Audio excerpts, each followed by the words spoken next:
नमस्कार प्यारे भक्तों, आज 9 फरवरी 2026 सोमवार का प्रदोष व्रत है। इस दिन भगवान शिव की विशेष पूजा होती है।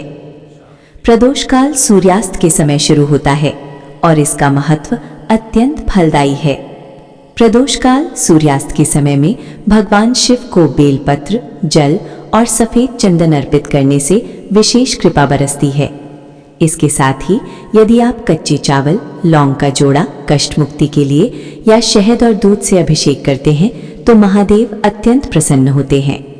प्रदोष काल में विशेष उपाय तुरंत कृपा के लिए।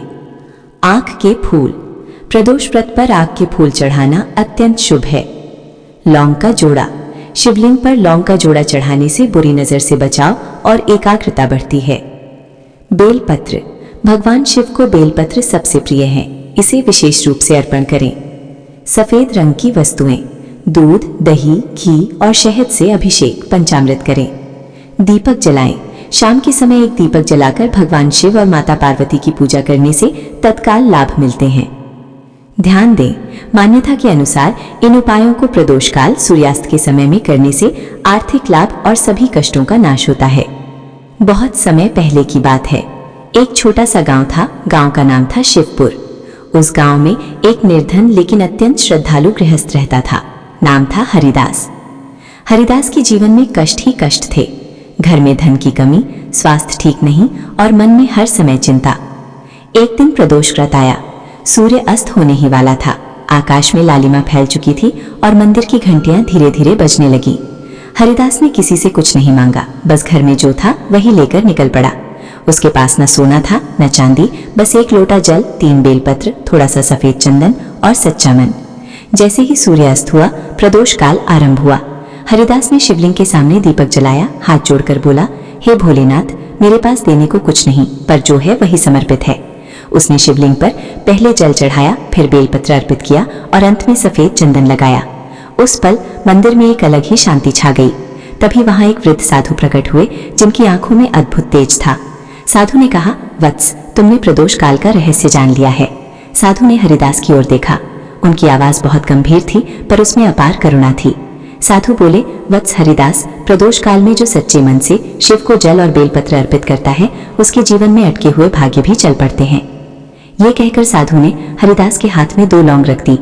साधु बोले, इन्हें आज ही प्रदोष काल में शिवलिंग पर अर्पित करना और मन में कोई मांग मत रखना, बस भरोसा रखना। हरिदास ने वैसा ही किया। उसने लौंग का जोड़ा शिवलिंग पर रखा और आंखें बंद कर लीं। उस पल मंदिर की हवा रुक सी गई।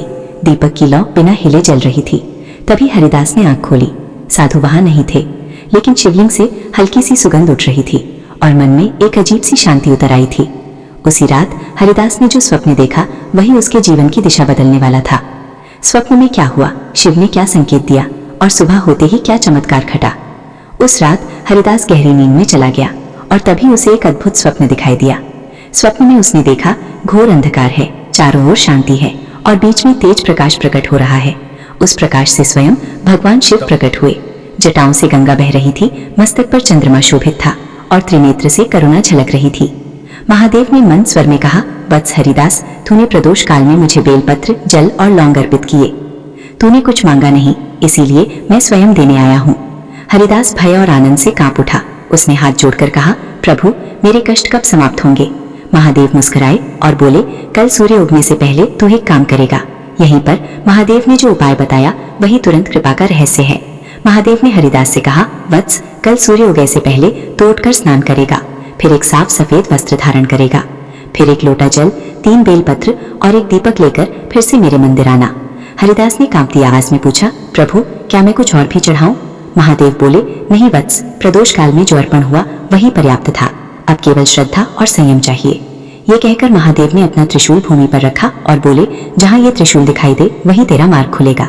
इतना कहते ही प्रकाश विलीन हो गया और हरिदास की नींद खुल गई। उसका हृदय जोर जोर से धड़क रहा था, पर मन में डर नहीं था, केवल विश्वास था। जैसे ही भोर हुई, हरिदास ने वैसा ही किया जैसा महादेव ने कहा था। वो मंदिर की ओर बढ़ा और जैसे ही उसने चारों ओर देखा, मंदिर के पास उसे क्या दिखाई दिया। हरिदास जैसे ही मंदिर के पास पहुंचा, उसकी दृष्टि ठिठक गई। मंदिर के पुराने पीपल के नीचे वही त्रिशूल भूमि में गड़ा हुआ था, जिसे उसने स्वप्न में देखा था।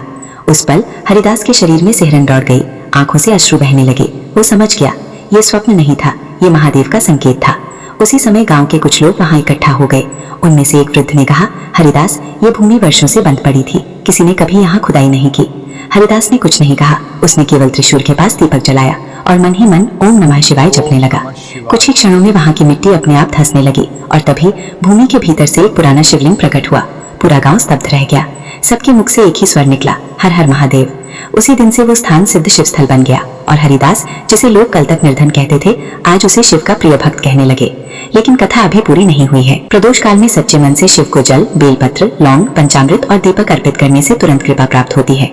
श्रद्धा और संयम सबसे बड़ी पूंजी है। महादेव स्वयं अपने भक्तों के जीवन में सकारात्मक बदलाव और आशीर्वाद भेजते हैं। हरिदास की कथा हमें ये सिखाती है कि भले साधन कम हो, श्रद्धा और सच्चाई से किया गया अर्पण सर्वोपरि है। हर हर महादेव।